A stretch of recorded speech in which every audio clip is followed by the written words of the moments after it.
처음 그녀가 병실로 들어왔을 때 정말 예상 밖이었다. 보험회사에서 나왔다고 소개했지만 내가 상상한 보험 설계사와는 완전히 다른 느낌이었다. 40대쯤 되어 보이는 나이에도 불구하고 그녀는 세련된 옷차림과 우아한 몸짓으로 눈길을 사로잡았다. 무엇보다도 그 미소, 자신감 넘치는 눈빛이 나를 한순간에 집중하게 만들었다. 마치 주변의 공기를 자기 것으로 만드는 사람 있잖아. 그녀가 딱 그랬다. 나는 원래 이런 상황에선 방어적인 태도를 취하곤 하는데 그녀와 마주한 순간 나도 모르게 긴장이 풀렸다. 대화는 차분하고 부드러웠지만 어디서나 주목받는 사람이 주는 그 아우라가 있었다. 웃을 때마다 살짝 올라가는 입꼬리가 매력적이었고 대화할 때 눈을 마주치는 그 시선에서 묘한 친밀감이 느껴졌다. 처음엔 단순한 보험 설계사로만 봤는데 대화가 이어질수록 점점 그녀에게 호기심이 생기기 시작했다. 일상 속에서 무심코 지나칠 수 없는 그런 첫인상이었지.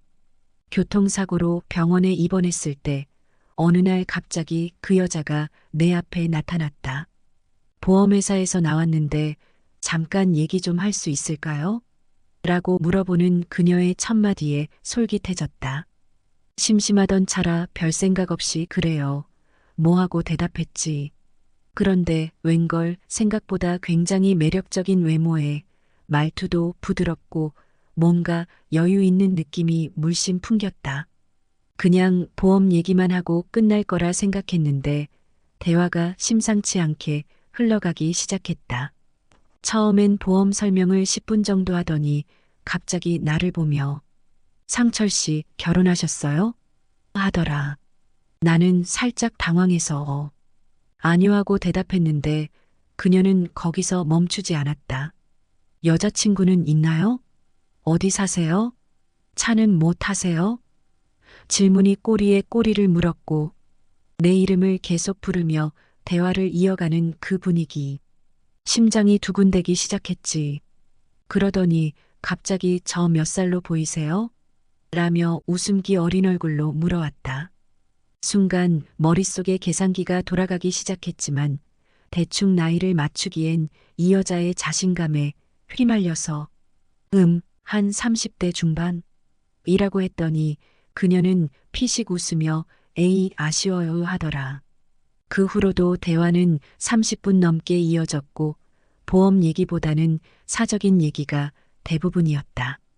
지금은 형편이 좀 그래서 보험은 나중에 얘기하죠라고 슬쩍 물러서려 했더니 그녀가 명함을 내밀면서 필요하면 언제든 연락하세요라고 했다. 그래서 꼭 보험 문제로만 연락해야 하나요? 라고 장난스럽게 물었더니 그녀가 미소를 지으며 아니요, 심심하면 연락해도 돼요라는 거야. 순간 나도 모르게 속으로 이 여자 지금 나한테 꼬리치는 거야? 라는 생각이 들었지. 그렇게 우리는 한 달 동안 카톡을 주고받았고 퇴원할 즈음에는 그녀 덕분에 병원 생활이 꽤 활력이 넘쳤지. 그래서 고맙다는 의미로 밥 한 끼 하자고 했는데 그녀는 느긋하게 밥 말고 술이나 한 잔 사줘요라고 하더라. 그 순간 나는 웃으면서 썸 타는 사이 아니면 술은 안 마셔요라고 장난을 쳤는데 그녀는 기다렸다는 듯이 애들도 아니고 썸은 무슨 썸이야. 그냥 서로 애인 해주면 되지라는 거야. 그 말에 나는 그대로 KO 당하고 말았지. 이건 보험 가입보다 훨씬 큰일이 될 것 같은 예감이 스멀스멀 들더라. 안녕하세요. 45살에 부모님이 물려준 잘 나가던 가구 제조 및 유통사업체가 있었어요. 그런데 경제 불황이 시작되고 중국 제품들이 시장을 휩쓸면서 우리 회사 매출은 눈에 띄게 감소했고 이익은 바닥을 쳤다.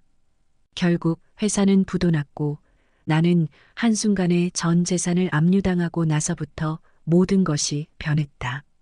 경제적인 압박은 숨통을 조여왔고 더 이상 평범한 가정의 모습을 유지하기도 힘들어졌다.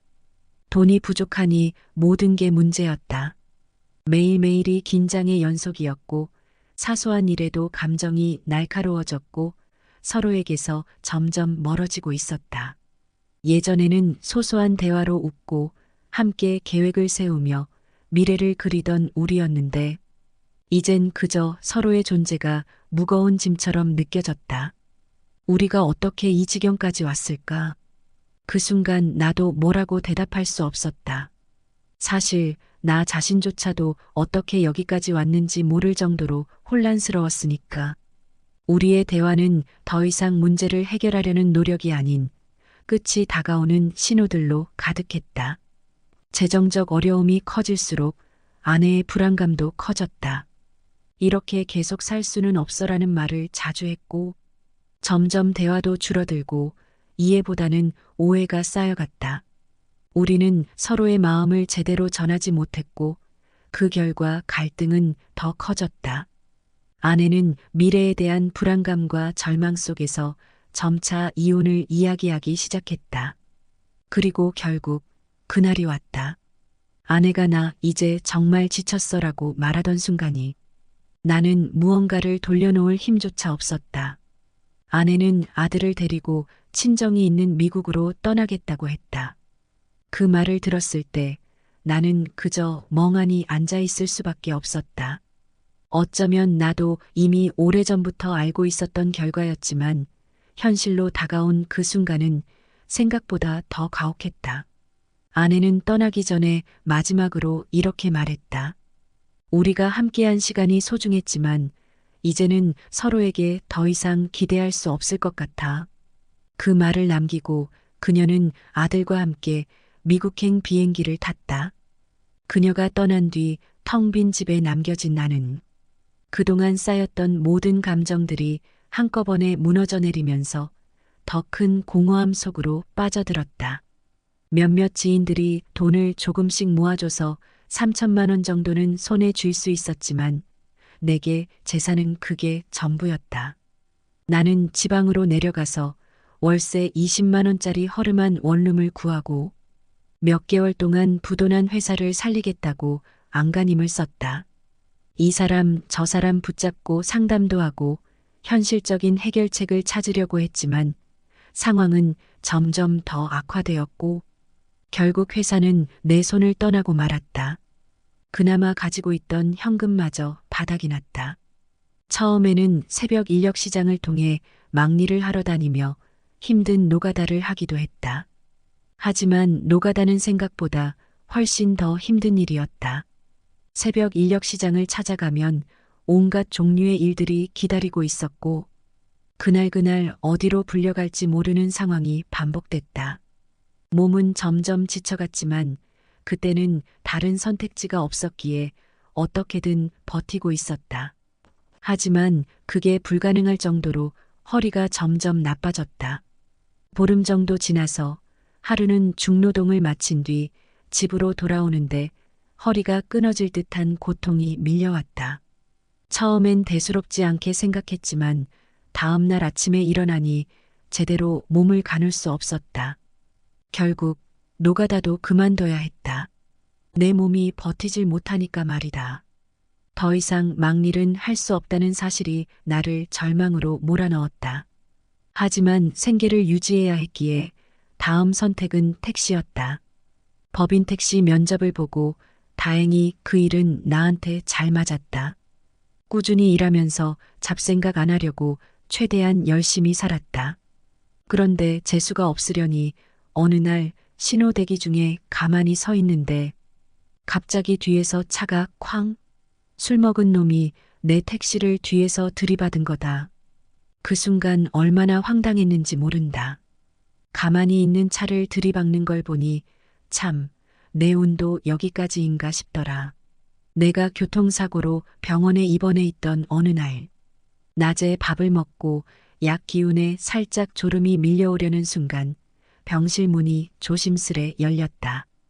똑똑똑 정장 차림의 40대로 보이는 여자가 고개를 살짝 내밀더니 다가와 말했다. 땡땡 생명에서 나왔습니다. 작은 눈웃음을 치며 그녀는 인사를 건넸다. 그때는 워낙 병원이 작고 찾아올 사람도 없었기에 심심하던 차에 말동무가 생겼다는 생각에 대화를 시작했다. 그녀는 테이블에 가방을 내려놓고 홍보물 몇 장과 함께 사탕이 2개, 들어있는 비닐 포장지, 그리고 명함을 4개 건네주었다. 나는 미안한 마음에 저 아직 보험 들 생각이 없는데요 라고 하자. 그녀는 밝게 웃으며 괜찮으니까 얘기나 들어주세요 라고 했다. 우리는 한 20분 정도 보험 이야기를 나누다가 그녀는 갑자기 자신의 남편도 자동차 사고로 세상을 떠났다고 말했다. 항상 운전 조심하세요 라고 조심스레 당부하던 그녀의 눈빛이 잠시 슬퍼 보였던 기억이 난다. 며칠 후 그 아줌마는 다시 병실을 찾아왔다. 어머 아저씨, 아직도 퇴원 안 하셨어요? 그녀는 반가운 목소리로 말을 건넸다. 팔이 부러지고 허리에도 타박상을 입어 장기간 입원해야 했던 나는 그녀의 방문이 반갑기만 했다. 우리는 이런저런 얘기를 나누며 커피 한 잔을 했다. 그러던 중 나는 불쑥 물었다. 현숙 씨 만나는 사람 있어요? 그녀는 웃으며 없는데요. 괜찮은 사람 있으면 소개 좀 시켜주세요 라고 대답했다. 정말요? 남자들 다 눈이 삐었네요. 현숙 씨를 놓고 말이죠. 그러게 말이에요. 나 눈 안 높은데. 그녀는 한숨을 쉬며 말하더니 다시 웃음을 지었다. 현숙 씨가 너무 예뻐서 아무도 다가가지 못하는 것 같네요. 내가 진심으로 던진 한마디에 그녀는 고개를 돌리며 웃음을 터뜨렸다. 호호호 아저씨 참 사람 기분 좋게 하시네요. 진심이에요. 내가 진지하게 말하자 그녀는 빙그레 웃었다. 그날 이후 우리는 카톡을 주고받으며 조금씩 친해졌다. 그러던 어느 날 그녀가 주말에 술 한잔하자고 제안했다. 나는 그날이 오기만을 손꼽아 기다렸다. 드디어 주말이 다가왔고 약속 장소에 먼저 도착해 그녀를 기다리고 있었다. 멀리서 그랜저 한 대가 주차하더니 그녀가 차에서 내려 내 쪽으로 걸어왔다. 아저씨, 오늘 맛있는 거 사주실 거죠? 그녀가 장난스레 묻자 나는 미소를 지으며 대답했다. 그럼요. 현숙 씨가 원하면 뭐든지. 우리는 근처 포장마차로 들어가 조개구이와 소주 한 병을 시켰다. 자, 현숙 씨, 한잔하세요. 나는 술잔을 들며 말했다. 그녀는 밝게 웃으며 네, 아저씨도 한잔하세요 라고 대답했다. 그날 우리는 조개가 익어가는 소리를 들으며 술잔을 주고받았다. 화로 위에 조개가 지글지글 익어갈 때쯤 그녀는 술에 취한 듯 조금씩 속마음을 털어놓기 시작했다. 사실 제 나이 45이에요. 5년 전에 남편을 교통사고로 잃었고 그때부터 보험 일을 시작하게 됐죠. 그녀의 이야기를 들으며 나는 그녀가 얼마나 강한 사람인지 알게 되었다. 아저씨, 우리 건배해요. 그녀가 웃으며 술잔을 들었다. 현숙 씨, 너무 많이 마신 것 같은데. 왜요? 아저씨랑 연애하려면 취해야 하잖아요. 호호. 그녀가 농담처럼 말했지만 순간 분위기가 묘하게 바뀌었다. 연애요? 나 참 무슨 그런 심한 농담을. 나는 웃으며 받아쳤지만 그녀는 눈을 반짝이며 말했다. 농담 아니에요. 우리 진짜로 연애해보면 어때요? 그렇게 우리의 본격적인 만남은 시작되었다. 하지만 둘 사이에 큰 문제가 생겼네요. 최근 몇 달간 일주일에 서너 번 데이트를 하며 깊은 감정을 쌓아온 그녀와의 관계에서 당신은 그녀를 진심으로 사랑하게 되었습니다. 그녀가 사별 후 5년 동안 혼자 지냈고 과거에 남자와의 관계가 있었다는 사실을 알고도 그 과거를 문제 삼지 않고 결혼까지 고려할 만큼 깊이 사랑하게 되었습니다. 그러나 문제는 그녀가 과거 남자들의 연락처를 모두 삭제하고 차단하겠다고 약속했음에도 불구하고 몰래 연락을 계속하고 만남을 가지면서 신뢰를 크게 저버렸다는 점입니다. 특히 그녀가 연하 남성과의 관계를 계속 이어왔다는 사실이 드러나면서 더욱 실망스러웠습니다. 최근에도 그 연하 남성과 다시 만났다는 사실을 알게 되었습니다. 그녀는 그 남자가 자꾸 찾아와 어쩔 수 없었다고 설명하며 잘못했다고 말했지만 이러한 상황은 당신의 상식과 감정에 맞지 않아 큰 혼란과 어려움을 겪고 있습니다. 이제 당신은 이러한 상황을 받아들이기 어렵고 앞으로의 관계를 어떻게 해야 할지 고민